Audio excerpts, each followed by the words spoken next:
Tole ashama harka fuunee hordoftoota keenya bakkuma jirtantti nageenyi keenya kan onnee irraa madde isin haa dhaqqabu. Kuush 5 shown bu'ee bahee ganama galgala miidiyaan uummata bal'aa dhugaa jirtu barbaadee keessummaa haaraa tokko qabatee istiidiyootti kan dhiyaadhe yoo ta'u, keessummaan kun eenyu maaliif akka dhiyaate wajjumaan kabarru ta'a. Gamanumaan gama keessummichaatti isin dabarsa. Tole ashamaa naa dhufu. Okay, baga nagaan beekna. Eenyu jedhan? Koronaan hin badne sila harkaa waltuu ni bar. Dhugaadha. Koronaan badee jechuufillee hin badne jechuufillee hanga warri Itoophiyaa impaayirri haaraa irra jiru sun waan badu fakkaatu. Mee gamanumaan mee kabajamtoota hordoftoota Kuush 5 shown isin eegaa jiru waan ta'eef isaanii wal baraame xiqqoo. Okay, har'a asitti naaf feeruu keetiif hedduu galatoomi jecha akkuma na beekan daawwattoonni keenya maqaan kiyyas kan hedduun isaanii ittiin na beekan Tulluu jedhama. Namoonni hedduun isaan na beekanii jechuudha Tulluudhaan. Garuu maqaan kiyyaa Muhammad Usman Ali jedhama. Asitti naaf feeruu keetiif galatoomi jecha ka warreen Kuush 5 show jalatti argamtan hundi keessanuyyuu inni har'a keessummaa isaa ta'eetiin asitti affeeramuu gootiif gammachuu guddaan natti dhagama. Kanaaf karuma ajandaatti na waamte itti adeemnu. Tole atis guddaa galatoomii beellama koo guuttee har'a istiidiyoo kanatti argamuuf baay'ee barbaadee si barbaadee ture. Kan na dirqamsiise waatu jira waatu natti dhagamee tan barbaade fuullee addunyaatti si mul'isuun barbaade. Tole waatu jira yoo jettu sirba shukrii na yaadachiiste beekte. Kanuma isaati. Mee kanaafuu waanuma jiru san gadi dhoosi waan gubbaa dhufe dacheen hanqattu jedhanii. Dacheen hanqattu. Dhoosi mee. Tole hordoftoota keenya akkuma argaa jirtan keessummaan keenya Tulluu yookaan Muhammad Usman kan jedhamu yeroo baay'eef kan barbaadamaa turee fi miirri shakkii kan keessattanillee kun fuula miidiyaa addunyaatti bahee dubbachuuf qophii isaa hunda xumuratee as jiru. Gamanumaan gama kallattii barbaacha gaafii kiyyaatti isaan ceesisaa. Muhammad mee gaafii adda addaatu ka'aa jira. Gaafiilee adda addaatu ka'aa jira. Gaafii kanneen keessaa uummanni bal'aan biyya Yaman magaalaa Sanaatti argaman gaafa guyyaa 4/9/2020 waamichatu taasifamee waamichi sun kan hawaasa bal'aa uummata Oromoo hundaaf taasifamee waamichi sun kan taasifameef diddaa mootummaa fincila Itoophiyaatii fi hawaasa isaanii cinaa dhaabatuuf taasifamee isarratti akkasuma sagalee illee dhageessifamee hawaasa isaanii cinaa dhaabbatanii waan tokko godhan. Wanti godhan sun ammoo diinagdeedha. Diinagdeen guuramee miliyoona 1,300,000 fi qarshii Yaman kana riyaalaa 200 Suudii tu guuramee ture. Maallaqni sun akkaawuntii Muhammad irra seenee akkaawuntii Muhammaditti naqamee jedhu. Wanti kun mee akkam uummanni baay'ee si barbaadaa jiru. Mee uummataaf waan kana ibsa godhi. Galatoomii dubbiin kun beektee miidiyaa hawaasaa irratti sababa bal'achuu baattu malee karaa keessatti namoota hedduun na barreessaa ture. Bilbilaanis jechuudha namoota hedduutu na bilbilaa ture. Sanbiras tareetiin nama qaamaan waan kana nama natti dhiyaatutti booddee isaa natti dhiyaatetiin rakkoo akkanaatu jira. Akkamii jedhee na hubate beeki. Kuni baay'ee waan nama ajaa'ibsiisu. Guyyaa san jechuudha kaameramaan ture. Akka sagaleen uummata keenyaa jechuudha. Akkuma kamiinuu akka namnedha. Akka yeroo durii yoggaa mallaqa guuran san. Ogeessa kaameraati jechuudha. Ogeessa kaameraan ture guyyaa sanitti jechuudha. Kuni ana baay'ee na ajaa'ibsiisa. Maaliif yoo jettee hawaasni biyya kanaa kun hawaasa qulqulluu osoo hin ta'initti yaada akkanaa kanarratti dhiyeesse. Kun hawaasuma keessi isaa qulqullina hin qabne. Maaliif Oromoo maal jette beektaa? Namni garaa ofiisiyyuu amantii dhabuuf dawaa itti dhugaa jedhanii ture.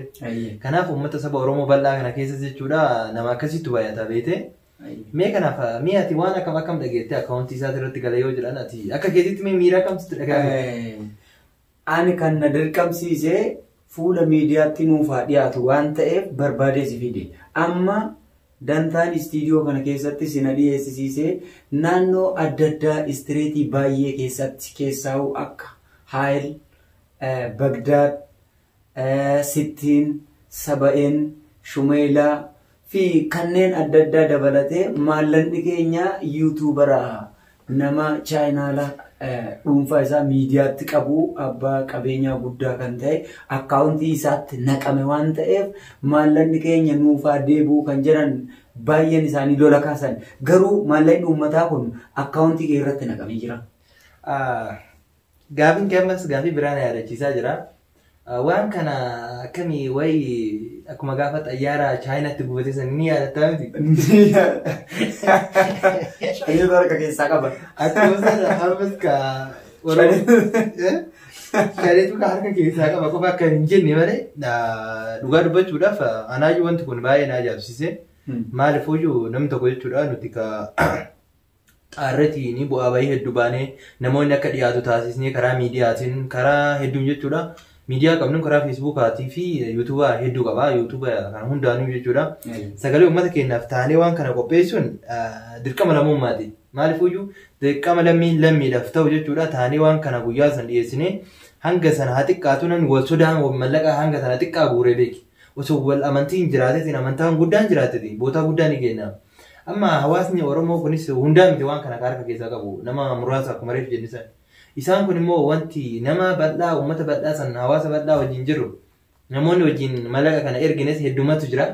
Silaa isaanis qabachuu hima danda'anii warreen dalagaa gurguddaa qaban fa'aatu jiraayyuu. Isaan sanuyyuu osoo qabachuu danda'an isaan kana qabachuurra immoo isaa kanatu irra nurraa yuutuubaraati. Chaayinaala gurguddaa qaba. Kanaaf yoo isaa kana sirrii qabnee itti Oromoo tana walii galchinee akkuma yoggaa Abiy waa ajjeesee shanitu ajjeeseedhaan san. Nus waan akkasii sana uumnetiin ka chaayinaala isaa kanarraa hanga xiqqoolee taatu miliyoona takka tuqaa sadii miti ka guurame jechuudha. Isaan immoo akkana 700 akkana takka fudhachuu fedhanii. Kanaaf hin milkoofneef kuni. Kanaaf akkaawuntii kiyya irratti gabaabumatti akkaawuntii kiyya irratti hin galle jechuu fedheeti. Gabaabumatti maallaqni kun akkaawuntii kee irra hin bu'u. Mee asirratti namoonni baay'een bu'uu baatus ragaan qabatamaan nuti qabnu bu'uurri ragaa keenyaa maallaqni irra bu'ee akkaawuntii Maammadirra waan seeneef nuti Maammadiin iddoo arginetti adamsuudhaaf qophiidha jedhu lubbuu teetiif akkam yaadda? Waan sitti dhagahamu qabda? Lubbuu kiyyaaf homaa irraan kaadhu. Maaliif irraan kaane beektaa? Sudaan takka sanatti hin dhagahamtu. Yoo ajjeesan. Ani yoo ajjeesanis irraan kaadhu. Maaliif namni tokko beeki qabsaa jechuun kaachi ba'ee lole qofaa miti. Nuti karaa miidiyaa qabnu kanallee jechuudha sagalee keenya dabarsinee rakkoo hawaasa keenya irra ga'ee fi rakkoo uummata keenya irra ga'uuf nuti sagalee ta'uudha. Kanaaf ani nama tokko lubbuu isaa irraa jechuun hin qabu jechuudha. Maaliif yoo balleessatiin badiisaniif na ajjeesan badiisaniifuu du'e. Aniin kun immoo yoo Oromoodhaaf sagalee ta'u yoo gaduu taate dhiini kiyyatti akkuma gootota isaaniitti guyyaa tokko ni yaadatama jedheetii yaada. Tole mee balballoomina waa'ee maallaqa akkaawuntii kee irraa bu'ee kana keessaa utuu hin bahin warreen akkas jedhan sana uummanni maallaqa keenya kan nyaate Maammad jedhan sanaaf isaan nan saniifoo dhaamsa akkam qabda? Dhaamsi ani qabu isaan jechuudha maallaqa keenya isaatu akkaawuntii isaati irratti bu'ee jedhanii yoo isaan ragaa qabatamaa qabaatanii siin jedhan ragaa qabatamaa akkaawuntii kee irratti bu'u maallaqni immoo na bira ga'uu fi kana yoo ragaa qabaatan taate ragaa sanatti haa fidan. Karaa kaanitti immoo nuti immoo karaa hawaasa keenya bira akka ga'uu fi kallattimaan jechuudha akkaawuntii hawaasa keenyatti irra akka ga'uuf nuti immoo ragaa ni qabna. Ragaa kana immoo sii dhiyeessa jechuudha. Akka uummanni keenya sagalee kana dhaga'uu ni taasisa. Tole maallaqni kun hin nyaatamne ni jira ragaa qabatamaa ni dhiyeessina jechuun jirta.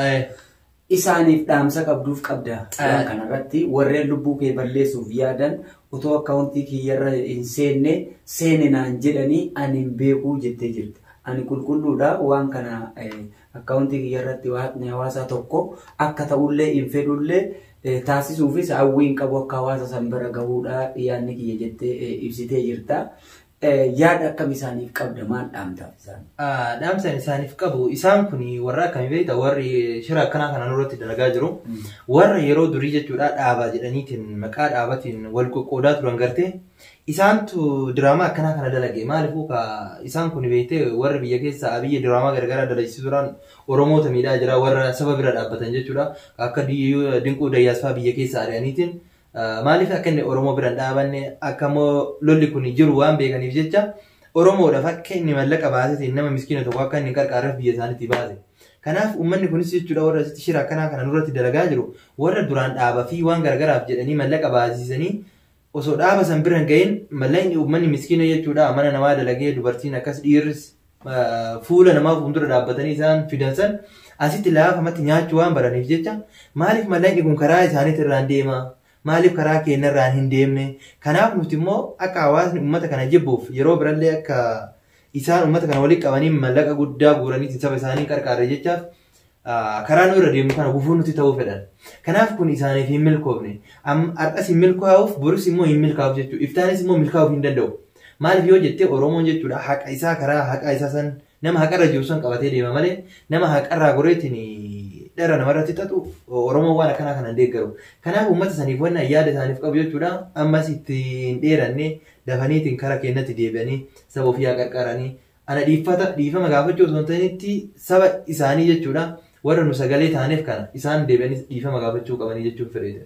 Tole asirratti badii isaan dalagan sana yeroon isaanii ittiin dabarree karaa hawaasa isaanii itti deebi'anii hawaasa isaanii bal'aa dhiifama gaafachuu qabanii jettee mee bakka kanatti akka waan maallaqni bakka gahee wayiitti dubbachuuf taatanatti fakkaata keessoo keetti yoo ilaalu mee akkamii waa'ee maallaqaa kun keessa namoonni naa barreessaa jiran jiru sirriitti nu gaafadhu jedhaa jiran maallaqni keenya waan mul'ate hin fakkaatu yoo mee quba qabaattee mee addunyaan nu daawwataa jiru waan ta'eef waa jechi. Nuti waan qabatamaa malee waan qabatama hin qabne hin dubbannu beeki. Dubbii jechuun ragaa wajjin finnaa jechuudha. Kanaaf nuti mallaqa jechuudha akkuma isaan mallaqa biyya kanaa baay'ee guddaa waan ta'eef karaa doolaaraatti jijjiirree yoo jennu miliyoona 1.3 fi riyaala Suudii 200 ture. Karaa doolaaraatti yoo deebisnu immoo doolaara 2,250 ture. Isaa kana immoo karaa Itoophiyaatti yoo jijjiirru karaa 100 fi 1,000 fi wayiiti. Mallaqa akkasii jechuudha yoggaa asii erginus cheekii isaa irraa suuraa kaafannee turre. Erga biyya bu'ellee immoo akkaawuntii sanirraa suuraa kaafanneetiin karaa immoo booda jechuudha miidiyaa kennaa asumaan karaa miidiyaa OMN deemtaniitiin jechuudha miidiyaa keessanii sagalee uummataa fi gurra uummataati isarraa argachuu ni danda'an. Gabaamatti achi geessifnee irraa jechuudha. Isin akkas taanaan seenaa boonsaa qabdaniyyuu maallaqni akkaawuntii Muhammad irra bu'ee asumaan Washington DC as deebi'ee mul'ataa jira saatalaayitii marsaalaayitii guddaa miidiyaa ijaaf gurra uummata Oromoo bal'aa kan ta'e OMN maxxansitanii jirtu jechuudha. Maxxanee jira. Osoo akkaawuntii kee irratti illee bu'aan gaddi natti hin dhagamu. Maaliif? Maaliif natti hin dhagamne beektaa? Anis Oromoo keessaa isa tokkodha. Akka uummata duraanii sani uummata nyaata hawaasaaf guurame kan. Naaf galee nama tokko. Naaf galee wanta hin jedheeftu jira. Uummata asitti nyaatetiin mallaquma isaan irraa bu'uura sanii nama deebisee hidhatti naqu fi rakkoo hin taane irra geessisu sanirra jechuudha. Ana biratti yoo bu'e ammas biyya keessa jechuudha ijoollee hedduu qarqaaraa jiru jechuudha. Kanaaf yoo biyya bu'ee jedhe ijoolleen sunis yoo qarqaaramte Oromoo keessaa tokkoma. Lammiif ka jedhame bal ilma rakkataa fi ka miidhame tokko gartee ka mana yaalaa waan ittiin kiniina bitatu dhabisan isumaan akka bitatuuf ka taasifne malee biyya kana keessatti nyaannee yookiin miskiina irraa guurree miskiina tokko ittiin hiisisuu fi ittiin tumsiisuu miti kun dawaa tokko akka ittiin bitatuuf. Kanaaf nuti immoo akka isaan yaadan san hin goone kallattimaan uummata keenya bira geessifne dubbiin asiin eegan immoo achirraan deebiteetiin zoortee asitti nu deebite jechuudha. Tole mee ammas ergaa haaraatti dhufee jira. Too gaafima kana keessaan baane sa'a meeqatti OMN irratti maxxansanii OMN yoom dabarsee nu gaafadhu jedhaa jiranii. Mee isa kanaati OMN sa'a meeqatti waan kana maxxanse yoom dabarse? Kana jechuudha yeroo baay'ee jala deemnee barreessaa fi turre. Hiriyoonni tiyaasa hedduu jira warreen achirraa sagaleedhaa fi waan garaagaraatiin jala deemaa turan jechuudha. Isaan kan dabarsan jechuun guyyaadhaa naannoo sa'a 9 doolaara qofaan egaa dabarsanii. Doolaara Ameerikaa 2,250tti tilmaamamu arjoomanii jiraachuu jiraattonni OMN itti himan. Galgala kana immoo naannoo toora sa'a 3 akkana jechuudha. Oduu sa'a 3 irratti mallaqa Yamaniitii fi Itoophiyaatiin ka doolaaraatiin jechuudha walumaa galatti tilmaaman jechuudha. Akka hawaasni keenya bira gahee fi kabajaa uummata kanaaf qabanis jechuudha achirratti geessanii jiran jechuudha. Hawaasni Oromoo biyya Yaman qabsoo uummanni Oromoo godhaa jiru kanarraa qooda fudhachuuf deeggarsa hordoffii seeraa Jawaar Mohaammed dabalatee hidhamtoota siyaasaa Oromootiif taasifamu. Maallaqa Yamanii miliyoona 1,333 birrii Itoophiyaa 1,100,250 doolaara Ameerikaa 2,250tti tilmaamamu arjoomanii jiraachuu jiraattonni OMN itti himan.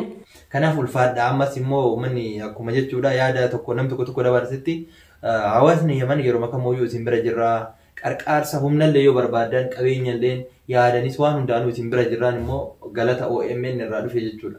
Kanaaf qabatamaanii jechuudha wanti ga'e. Okay, tole guddaa galatoomii hordoftoota keenya otoo waa'ee deeggarsa hawaasa Oromoodhaa kan kanaan dura 4/9/2020 taasifamee shakkamaan tanaan dura hanga sadarkaa tankaarfii lubbuutti hawwaa turtan 100% maallaqni uummataa akka nyaatamnee fi waa'ee maallaqaa sanaas namoonni haasaan murna hattuu duraan paartii maqaa paartiitiin of ijaaranii dinagdee hawaasa irraa sassaabanii nyaatuu bareetu maqaa koo xureesse akkuma abbaa qabeenyaa guddaa Oromoo Dinquu Dayyaasaa irraa saamee mootummaan Itoophiyaa biyya keessaa dhabamsiise sanatu warreen as keessaa nama dhabamsiisan jechuun shakkamaan kun ammoo shakkii tokko akka hin qabneetti ifa godhee jira. Ammas kan xumurru miti gaafilee adda addaatti dabarsee kan isinii gaafadhu ta'a. Mee asirratti waa'ee maallaqaa kana 100% uummata keenyaaf ibsitee jirta. Uummata keenyaaf ni gala jedheen abdadhaanis mee kanumaan wal qabatee gargaarsi keessan kanumaan goolabamu moo fuulduratti maal yaaddu?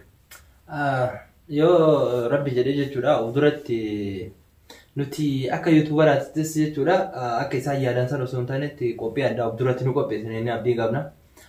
Maal san qofaa miti ijoolleen biyya biraatirra jechuudha isin bira dhaabbannaa warri nu bira dhaabbatanis jiru. Kanaaf isin bira dhaabbannaa yeroo makamooyyuu rakkoo yoo jiraate qarqaarsi yoo jiraate karaa keessatti nu barreessanii nu dubbisan hedduu jira jechuudha. Kanaaf nus jechuudha warri yuutuubaraa qarqaarsa dura dhufu irratti duree taane jechuudha uummata keenyaaf fakkeenya taanetiin saba keenya akka qarqaaru itti yaadaa jirra. Duruyyuu jechuudha maaliif mallayni kuni akkuma duraanii san nu jalaa nyaatamee hafa jedhanii Oromoonni jechuudha shakkii duraan qaban san irraa waan nurras kaawwataniif amma immoo shakkiin isaan qaban tun immoo waan fiixan baatetii fi miidiyaa hawaasaa guddicha irratti waan mul'ateef jechuudha. Kallattimaan akka fakkeenya taanee fi Oromoo biyya Yaman hundaa wal geessifnee amma miliyoona tokkoof wayii ka guurre kana inshallah karaa miliyoona 10 itti toosiisna inni abdii qabna. Yoomitti guyyaan isaa? Guyyaan hin qabanne itti yaadaa jira malee. Intumurree guyyaa karoora baasaa jirtan. Jiddumaanuu gaafii qaxxaamuraan gaafadha. Isin karoora baasaa jirtu. Deeggartoonni mootummaa bilchiginnaadha kan jedhu ergaa keessoodhaan amma gaafadhu naan jiraa jiru. Isuma kanaan wal qabatee deeggartoonni paartii bilchiginnaa yookaan bilxni yookaan jedhamu kun tibba kana keessatti deeggarsa mootummaa keenyaaf hiriira baanaaf jedhu isa kana hoo isin akkamitti ilaalta? Kuni nama ajaa'ibsiisa beeki. Oromoo ta'ee jechuudha ka namni irraan du'in hin jiru. Oromoo ta'ee kamumaa yoo ta'uti. Namni abbaan irraan du'in, ka obboleessi irraan du'in, ka eessumni irraan du'in. Amma fakkeenya sirraa yoo ka eessumni duutaate yookiin eessuma keessantu anaaf fira ta'a deemiti.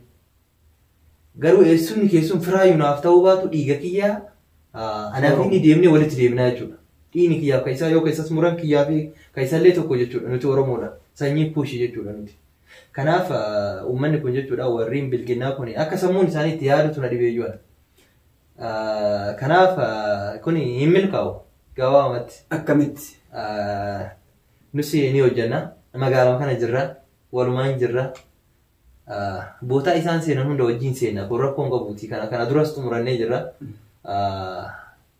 Oromoo ta'eetiin namni mootummaa kana deeggaru jiraate taananii akkuma kana duras viidiyoo kana duraati irrattis jechuudha guyyaa qarqaarsa sanitti dubbannes tarkaanfii irratti fudhanna. Tankaarfii akkam fudhachuu feetan? Tankaarfiin isin fudhattan kun karaa seeraatiin moo al seeraan ala kan ta'e? Dura karaa seera qabeessan fudhanna. Ni gaafanna jechuudha akka itti gaafatantu jira. Humna sanii ol yoo kataru taate immoo akkuma jarri biyya keessa lammii keenya akka nagaan baheetiin falmataa jiru irratti karaa seeraan alaatiin irratti fudhataa jiran san seeraan alaa nullee irratti fudhachuu dandeenya. Kan gaaffii addaawaa jechuudha. Maaliif addaawaa san fudhanna beektaa? Nutis obboleeyyan keenya nurraa du'aa jira, haadha keenya nurraa du'aa jira, abbaa keenya nurraa du'aa jira. Isaan immoo gammachuu san yoo kan nurratti dhiichisuuf gadeeman taate nus ka hadhoofnee jira waan ta'eef addaawaa irratti fudhanna. Mee tole paartii bilchiginna kana yookaan bilxinii kan jedhan biyya Yaman sanaa keessatti argaman lakkoofsa isinii beektan? Lakkoofsa isaanii muraasa. Nama hangam ta'u? Biyaan isaanii namoonni nan beeku jechuudha. Shakkiidhani ana biratti ol baanii dubbatan hin argines. Poosti isaanii sila akka ati beektutti lakkoofsi isaanii nama meeqa ta'u? Lakkoofsi isaanii biyaan murna hangam ga'u? Yoo dubbiin jedhamu hedduudha. Ani garuu laakiin ka beekutti gabaabamatti namoota hanga 5-6 akkanaan hin beeku. Murnuma jedhamu? Nama 6 takkaan hin beeka. Akka waliigala hawaasni dubbatanitti immoo hedduudha jedhanii yaadan. Qixxeen isaanuma jechuu fedhaniiti. Tole mee namni barate isaan keessa jira?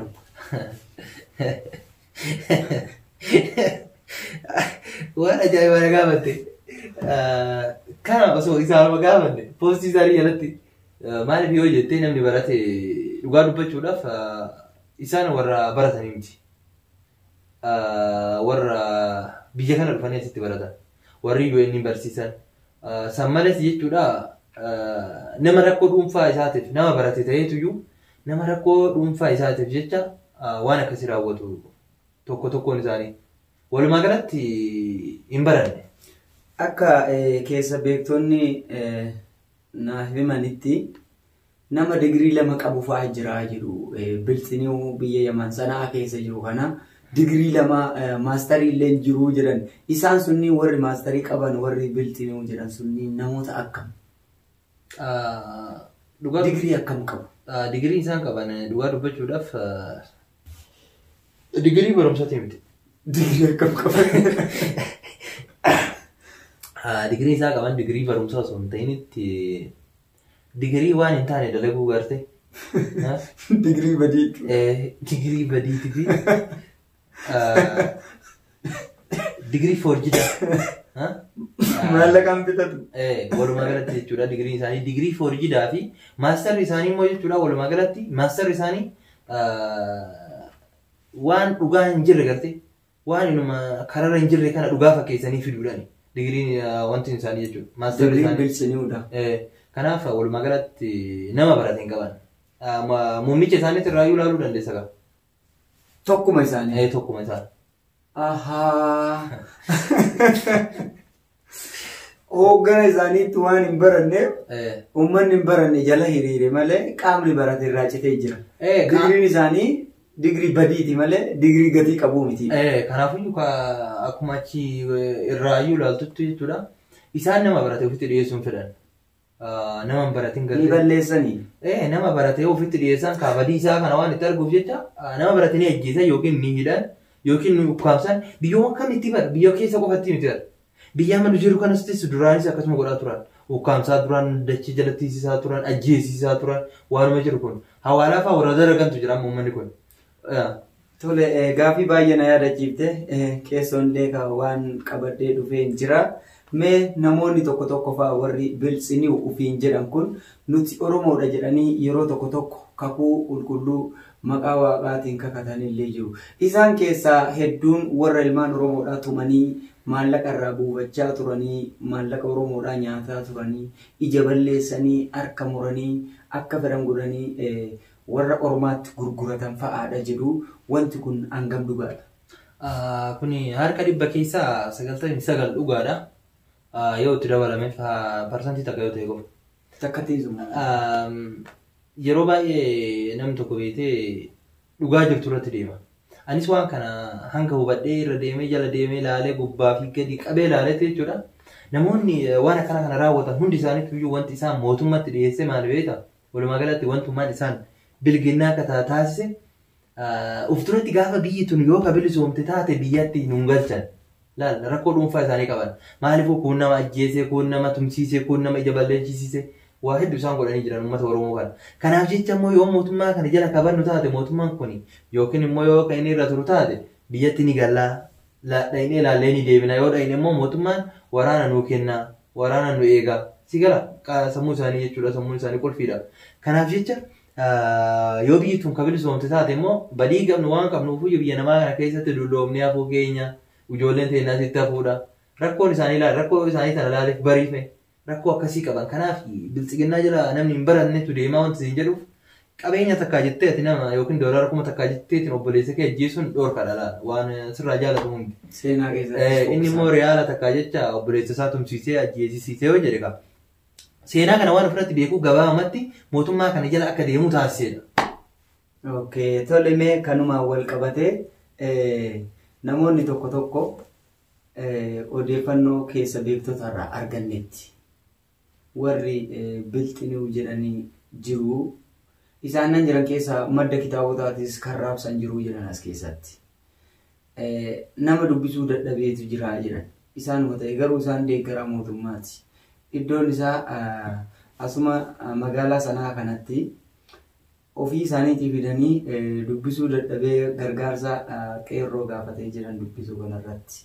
Bakka kana naa dubbisi jennaan ati dubbisuun hin beekne kitaabni siyaa dubbisuu deemiin jedhee jedhanii wanti kun dhugaadha. Wanti kun waan jiru nama jechuudha. Irraan eegamne wanti akkanaa kun akkuma reefsiin jedhee carraa akkana argateeti biyyaa dhaqee akka biyya waggaa meeqan dhaqeetiin warra isaanii ilaale namoonni hedduu osoo ijatti babaasan mootummaadhaaf jecha dhiisaniitiin asitti deebi'ee jira. Gaafa deebi'u immoo waan biraa kan namni yoo biyya namaa deeme galaa qabatee deemaa miti jedhe. Inni immoo galaan inni qabatee dhufee kitaaba baatee dhufee jira. Maddammar kan jedhu gara. Maddammar baatee jira. Ani kanaafuu na dhibee isatu dubbisuu dadhabee namatti kennee jedhu. Naaf gala isa santu kitaaba sanitti damarame moo kitaabatu isatti damaramee dhufe moo na dhibee barana. Anam fakkeenya jechuudha waan dubbisuu hin dandeenye tokko fuudhee hin deemuniin. Maaliif wanti sun yoo osoo qabee deemuu waan dubbisee hin beekne tokko fakkeenya telefoona kana banuu yoo kan dandeenye taate as keessatti wanni barraa yoo jiraatu taate osoo waan kana keessa cheekiin godhin yoo qabee namatti fide tulluu ajjeesi ka jedhu yoo asirra ka jiraatu taate battalumatti na ajjeesisee jechuudha. Ubajjeesara jechuudha harkuma kiyyaan. Kanaaf gabaabamatti kun qeerroon dhugaa isaati. Inni isaa dubbisuu waan jiru. Osoo kiyyaa ka irraa fuudhee osoo na taate waan biraa dubbiseefitiin ajjeesayyuu. Silaa osoo si taate. Gabaabamatti. Inni ajjeesa. Inni ajjeesa jechuudha. Maaliifuu yookaan waan hin taane kun waan irratti barreeffame tokko dura yoo namni waan tokko sitti kenne waan san cheekii gootu malee jechuudha qabdee deemuun hin qabdu. Tole mee hordoftoota keenyaa gaafiif deebiin keenya akkuma itti fufetti jira maatii Kuush 5 show qophiilee adda addaatii fi gaafiilee bohaarsaa diraamaa waanuma kamiyyuu kan isin biraan ga'u miidiyaan kun kan keessanii ammas amalli kee kumaatama akkamsi godhu jijjiiramtuu harka keen fuudhu harki keetu danuu qaba siin dhiibba.